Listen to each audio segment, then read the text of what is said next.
અને આપણા જે બદલાવ કે ખોટું નથી હોતું. ત્યાર પછી કહેવાય છે અહીંયા જે ભક્તિના ફોડા છૂટવા લાગ્યા એટલે પછી સત્સંગ જ કરવા લાગ્યા સાધુ હતા. ન ખાવાની ન પીવાની કઈ શુદ્ધ બુદ્ધ ભૂલી એ ઠાકોરજીનું ભજન. આયા સત્સંગ કરે તો નારદજી ના 1200 માં નાચે આનંદ. હવે ત્યાર પછી કહેવાય છે કે એક સમય જ્યાં 4 માસ પૂરા થયા એટલે બધા સાધુઓ જવા લાગ્યા. 4 માસ પૂરા થયા પાછા સાધુઓ જવા માંડ્યા. સાધુની ટોળી જવા લાગી એટલે નારદજી દોડતા દોડતા જઈને કહે કે મને સાથે લેતા જાઓ, મને સત્સંગ વિના ચેન નહીં આ, મને સાથે લેતા જાઓ. કારણ કે જે આપણા સત્સંગી હોય, જે કથાના રસિયા હોય એને ખબર કે સત્સંગ શું છે, મને પણ સાથે લેતા જાઓ. એટલે પછી કહેવાય છે મારા વાલા કે અહીંયા બધા સાધુએ કહ્યું કે તું તારી માનો એક દીકરો, તારી માતાનો તો એક પુત્ર છે, તો તું સંન્યાસ ન લઈશ. હવે જો કોઈ માતાને 2 પુત્ર હોય ને તો મને એક પુત્ર સંન્યાસ લઈ શકે, 2 ન લઈ શકે. અને જે માતાને એક જ પુત્ર હોય તો એક પુત્ર સંન્યાસ ન લઈ શકે. श्रीमद् भागवत कथा अनवय ભાગવતમાં તો ऋषिकेश સંન્યાસની रोड બહુ સારી मुकतवाला રીતે हरिद्वार બતાવેલી છે. में आयोजन। જે કોઈ મનુષ્યને સંસારથી સંન્યાસ લેવો હોય ને તો અત્યારે તો માણસનું રમતમાં તમને વાત કહું કે અત્યારે ઘર સંસારથી થાકી જાય એટલે બધા કહે હવે તો ભાવો બની જાવ. ઘર સંસારથી થાકી જાય એટલે કહે હવે મારા ભાવો બની જાવ, આ કપડા પહેરી લેવા. ભાઈ અમને ઘણીવાર ક્યાંય જોઈએ ને કથામાં એટલે અમને કહે બધા વ્યક્તિઓ મહારાજ તમારી જિંદગી બહુ સરસ છે, તમામ કથા કરવાની તમારો આમ આનંદ છે તમારો. પરંતુ મારા વાલા ભક્તો એકવાર તો અમારી જિંદગી જોયો, તમે બધા દાન દો નો સર, પરંતુ એ દાનમાં સાચી જગ્યાએ મારું સુધી પહોંચાડું. હવે તમે આનો ભોજનમાં અમને 5100 રૂપિયા લખાવ્યા, અન્નક્ષેત્રમાં તમે અન્નક્ષેત્રમાં અમને 5100 રૂપિયા લખાવ્યા, અન્નક્ષેત્ર ચાર્જ છે, તમારા જ પૈસા નહીં અન્ન લેવું. એ બધા બનાવી રસોઈ બનાવતા, ભલે બનાવે માણસ, આપણે બધું લઈને પહોંચાડવું. પછી એમાં મણી મસાલો, ગેસ, પછી બધું એમાં રિક્ષામાં ચડાવીને બધે દેવા જાવું. એટલે અમારી જિંદગીમાં કઠિન છે, પરંતુ ઈ કોઈને દેખાતી નથી. કે બસ નથી કહેતા એક સિક્કાના 2 પહેલું. આ એક સિક્કો છે ને એની 2 સાઈડ અલગ અલગ હોય. આમાં જો સી નું ચિહ્ન છે એ 2 અંકમાં લખેલા છે, પરંતુ આપણે બધાના હાથ દેખાય 2 રૂપિયા ઈ દેખાય. કદાચ 10 નો તમારા હાથમાં કોઈ સિક્કો આવે ને કોઈ એક દીધો હોય ને વ્યક્તિ, એટલે આપણે પહેલા ઈ જોઈએ કે 1 નો છે, 2 નો છે કે 5 નો છે. તમારે દેવું હોય ને તમે પહેલા ઈ ચેક કરવાનું કે 1 નો છે, 2 નો છે કે 5 નો છે. હે મને જ્યાં ગમે ત્યાં હરું છું ફરું છું, શું પૂછો છો મુજને કે હું શું કરું છું. મને જ્યાં ગમે ત્યાં હરું છું ફરું છું.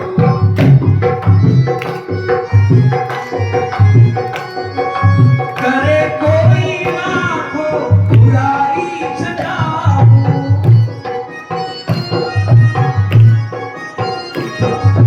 કરે કોઈ આંખો ઉડાઈ જતાવું, ઉડાઈ ના બદલે ભલાઈ કરું છું. મને જ્યાં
છે એ પ્રશ્ન છે.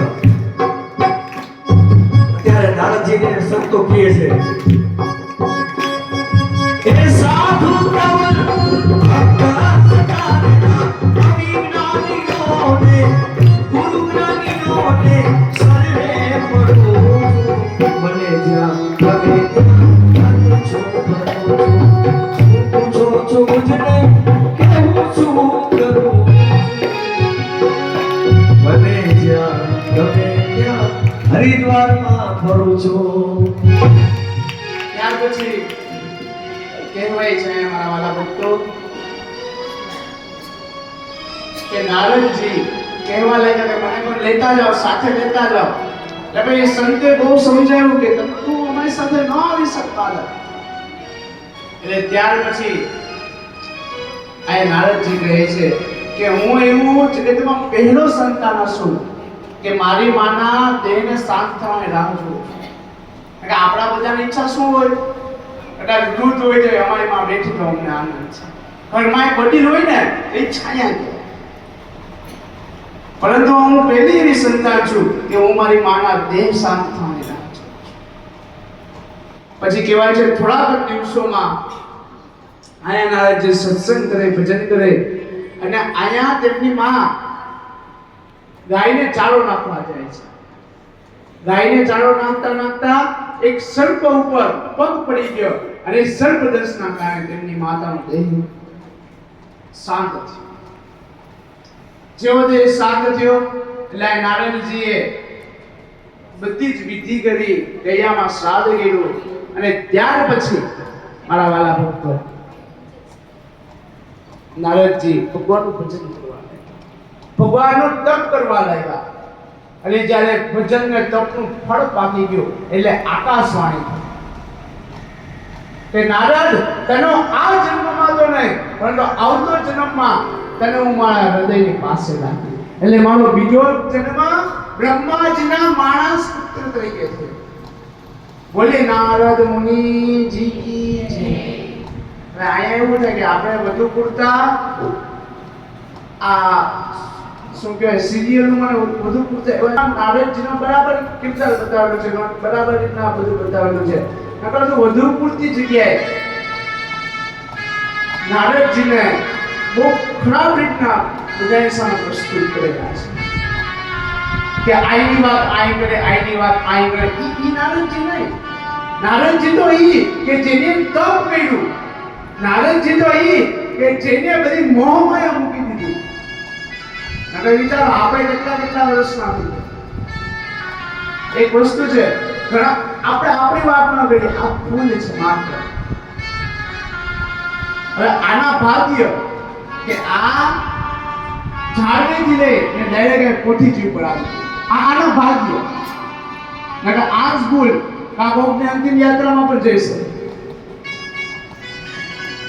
આ જ ભૂલ કદાચ કોઈ લઈને તો નીચે પડી જાય, કોકના પગમાં આવી શકે. એ આ ભૂલ પરંતુ આના ભાગ્ય છે એટલે અત્યારે આ પહોંચી. હવે તમારા બધાના હૃદયમાં એક સંશય આવતો હશે કે હવે એમાં ભાગ્યમાં કેમ બદલાય? ભાગ્ય તો એકવાર લખાઈ જાય કંઈ પડતા નથી. પરંતુ મારા વાલા ભાગ્ય પડી નથી શકતા. પરંતુ કહેવાય છે કે જે શિવ ઉપાસના કરે છે, જે શિવ ઉપાસના કરે એના કદાચ ભાગ્યમાં કઈ ન હોય ને તો એને પણ બધું જિંદગીમાં સુખ, શાંતિ, ધન દોલત આવે છે. અને આ એક કથા યાદ આવે એટલે એ કથા કે આપણે આગળ વધુ એ કહેવાય છે કે એક બાળક જંગલનું ભ્રમણ કરવાનું, જંગલમાં ફરે છે બાળક 15-16 વર્ષનું અને એ ભૂલું પડ્યું. એ બાળકનું ઘર નથી મળતું અને ત્યારે તે બાળક જ્યારે જંગલમાં સિંહ, દીપડાના બધા અવાજો આવ્યા, વાંદરા એક ડાળથી બીજા ડાળ છલાંગ મારવા લાગ્યા એટલે એ બાળક ભયભીત થઈ ગયું. ભયભીત થયું એટલે પછી વિચાર કે હવે આ જંગલમાં ક્યાં જાવ, મારો કોઈ આધાર નથી. એટલે એ બાળક એક ઝાડવે ચડી અને પછી જ્યારે અવાજ આવે ને એટલે આમાં ઝાડ અથવા હલાવે એટલે કોઈ એની પાસે જનાવર ન આવે. કદાચ કોઈ પક્ષી બેસી જાય એ પક્ષીને ઉતારી ઝાડવું હલાવે. 15-16 વર્ષનું બાળક. અને પછી કહેવાય છે કે એ ઝાડમાંથી જે પાન પડ્યા અને એ ઝાડ બીજું કોઈ ને બીલીપત્ર હતું. એ ઝાડ બીલીપત્ર હતું અને તે રાત હતી ને એ શિવરાત્રીની હતી. આ અજાણતામાં જે પુણ્ય છે એનું તમને કહું, રાત શિવરાત્રીની હતી, ઝાડ હતું બીલીનું અને એનાથી વિશે એ જે ઝાડ ઉપર ચડ્યો હતો એની નીચે શિવલિંગ હતું. હવે આખી રાત ઓલો બાળકને મનમાં કઈ નહીં પૂજા ન એને વેદના શ્લોક આવડે ન કઈ આવડે, પરંતુ આખી રાત ઝાડવું હલાવ્યું કે ભયમાં, આખી રાત ઝાડવું ભયમાં હલાવ્યું. અને પછી મારા વાલા જ્યારે ઈ ઝાડવામાંથી 108 પાન એ શિવલિંગ માથે પડ્યા એટલે ના શિવ મહારાજ પ્રગટ થઈ ગયા. બોલ શિવ મહારાજ. આયા શિવ મહારાજ પ્રગટ થઈને પછી કહ્યું કે માં હું તને શું આપું? સમજી લે, નાના છોકરા ભગવાન મળે તો ભગવાન પાસે શું માંગે? નાના છોકરા શું હોય? એટલે પછી ઓલો બે હાથ જોડે ગયા, મારે કશું નથી જોતું પ્રભુ, બસ તમારી કૃપા બનાવી.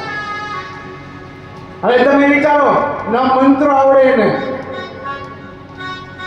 એની સીધો લૂંટી નથી ચડાવ્યો. હાલો એની માત્ર અજાણતામાં 108 પાન ચડાવ્યા તો એ ભગવાન પ્રગટ થઈ ગયા. હવે જો કેવો ભોળો નાથ છે મારા વાલા. ના કોઈ વિધિ ના કોઈ વિધાન, માત્ર તમારું મનમાં. હવે આપણે દઈ કોણ શકે તમે? અત્યારે મારા વાલા ભક્તો દુઃખ ન લગાડતા, પરંતુ સત્ય છે. અત્યારે માણસ 5 મિનિટ પૂજામાં બેસે ને તો 5 મિનિટની પૂજા કરતા 10 મિનિટ ને ફોટા પાડવામાં આવે છે. 5 મિનિટ પૂજામાં બેસે તો 10 મિનિટ ફોટા પાડવામાં થાય. તો એમાં શું મન દીધું? એનું મન તો એ વિચારધારણામાં કે આનીમાં ફોટો પાડ્યો હશે હરખો, મન જ વિચારતું હોય. માં ફોટો સરખો નહીં હોય તો હવે જો મન મોબાઈલમાં હોય તો ભગવાનને તમે સાંભળી લીધો, ભગવાન એનો ભૂખ્યો નથી. હું તમને કહું કે આ જ સમયે આ પૃથ્વી પર હજારો કથા ચાલે છે, લાખો હજારો કરોડો કથા ચાલે છે. આ જ સમયમાં અલગ અલગ વ્યાસજી, અલગ અલગ શ્રોતાજન, પરંતુ ભગવાન બધે છે. આ ઘણા મને એકવાર પ્રશ્ન કર્યો, મને યાદ આવ્યો આજ. એ કે મારે બધી જગ્યાએ જો તમે કહેતા હોય કે કથા ચાલતી હોય તો બધાય ભગવાન હોય, બધી જગ્યાએ પ્રભુ હોય? એટલે હું ઈ જ કહું મારા વાલા, જ્યારે આગળ એક કથા આવશે રાસ પંચાયતની, ત્યારે રાસ પંચાયતમાં જેટલી ગોપી એટલા પ્રભુએ સ્વરૂપ ધારણ કર્યા. પરંતુ ત્યાં સુધી જ્યારે ગોપીઓનો ભાવ હતો કે કાનો મા સાથે રાસ રમે, પરંતુ જેવો અહંકાર આવ્યો ને તો આ પ્રભુ ત્યાંથી અંતર્ધ્યાન હતા ક્યાં, પણ ગોપીઓને દેખાતા નહોતા. એમ આપણી અંદરથી મારા વાળા અહંક ભર્યું છે ને, તે આપણે પણ ભગવાનના દર્શન થશે. અને હા, એ પણ તમને કહું, ભગવાનના દર્શન કે ચારા થોડામાં નહીં થાય કે એક હાથમાં સુદર્શન ચક્ર, એક હાથમાં કમળ, એક હાથમાં ગદા, એવા ભગવાનના દર્શન નહીં થાય આપણે કોઈને.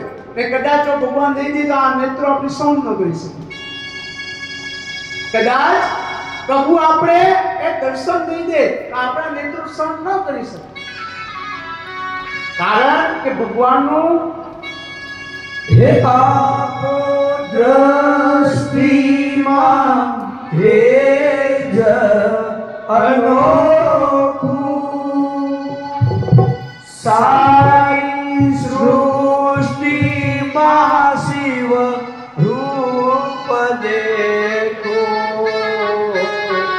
આપો ગાઓ માં તેજ અનોખું, સારી સૃષ્ટિમાં ધીમ ધીમ ગાતા ધીમ ગાતા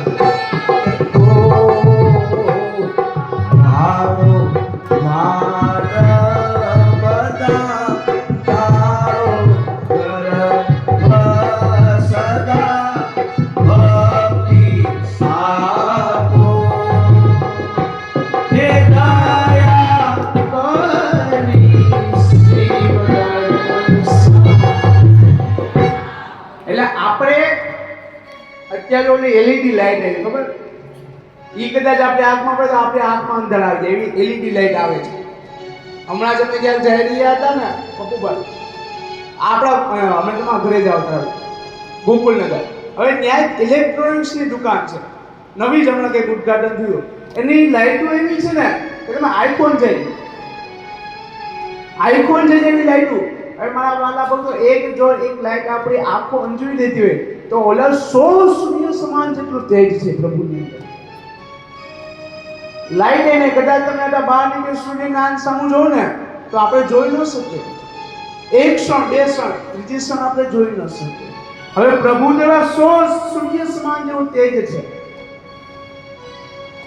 એટલે મારા વાલા ભક્તો, આપણે પહેલા તો એની દ્રષ્ટિ જોઈએ કે આપણે પ્રભુને દર્શન કરી શકીએ. અને પ્રભુ જ્યારે એની દ્રષ્ટિ આપે ને એટલે આપણે કેવા દર્શન થશે ખબર?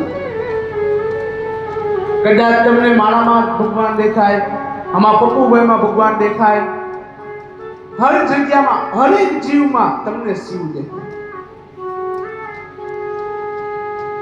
મારા વાલા ભક્તો, ભગવાન કૃષ્ણ શૈલી રીતના ન મળે. કદાચ તમે ભગવાન કૃષ્ણની ભક્તિ કરવા જાઓ ને તો તમને ન મળે. તમે ભગવાન કૃષ્ણની પ્રતિમા જો, હાથ આવી રીતના, પગ આવી રીતના, તો એ તમને શૈલી રીતના મળે? બોલો તો ખરા. શૈલી રીતના ન મળે. પરંતુ જો તમારે જલ્દી પ્રભુના કૃપા મેળવી તો ભગવાન શિવની ઉપાસના. હું ઘણી વાર કથામાં કહું કે હરિ હર એક છે, પરંતુ જો તમે બેને અલગ લો ને તો તમારી દ્રષ્ટિમાં ભેદ છે. હરિ હર એક છે ને તમે જો બંને અલગ જો તો તમારી દ્રષ્ટિમાં ભેદ છે. કહેવાય છે મારા વાલા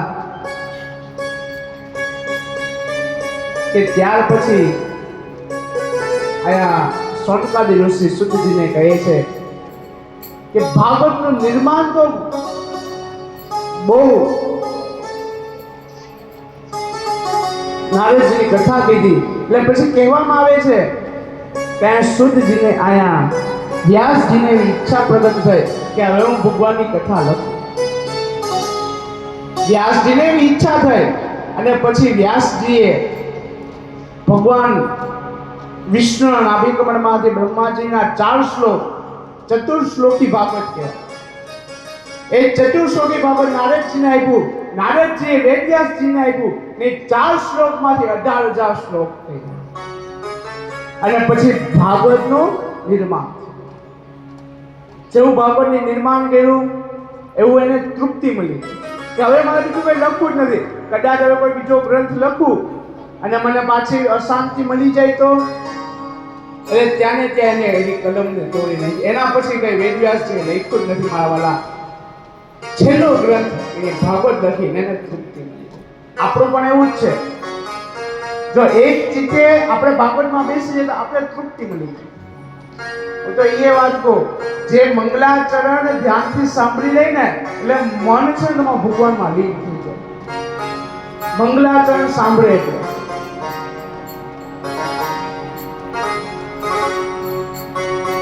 હવે ત્યાર પછી ભાગવતના આગળની કથામાં મહાભારત આવે. અને આમ પણ જ્યાં સુધી મહાભારતમાં આવે ને, આ મહાભારત એટલે લોભની કથા, આ મહાભારત લાલચની કથા. અને જો મહાભારત એકવાર જે માણસ સાચા હૃદય શ્રવણ કરી લે એટલે મારા વાલા ભક્તો એના ઘરમાં ક્યારે મહાભારત શ્રવણ કરવું પડે. તો પ્રભુભાઈ બે કરી ત્યાંથી આપણે પછી મહાભારત શ્રી મહાભારત કથા, અર્થ શ્રી મહાભારત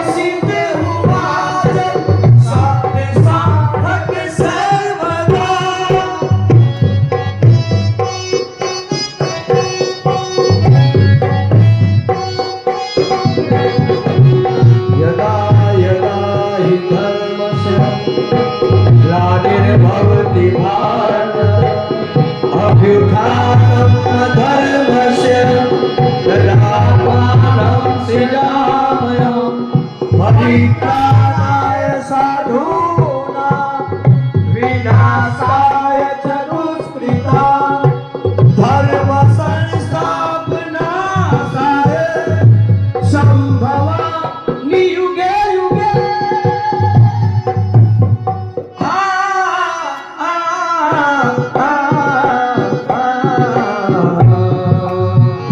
भारत की है कहानी सदियों से ही पुरानी है नित नई पुरानी भारत की है कहानी है नित नई पुरानी भारत की है कहानी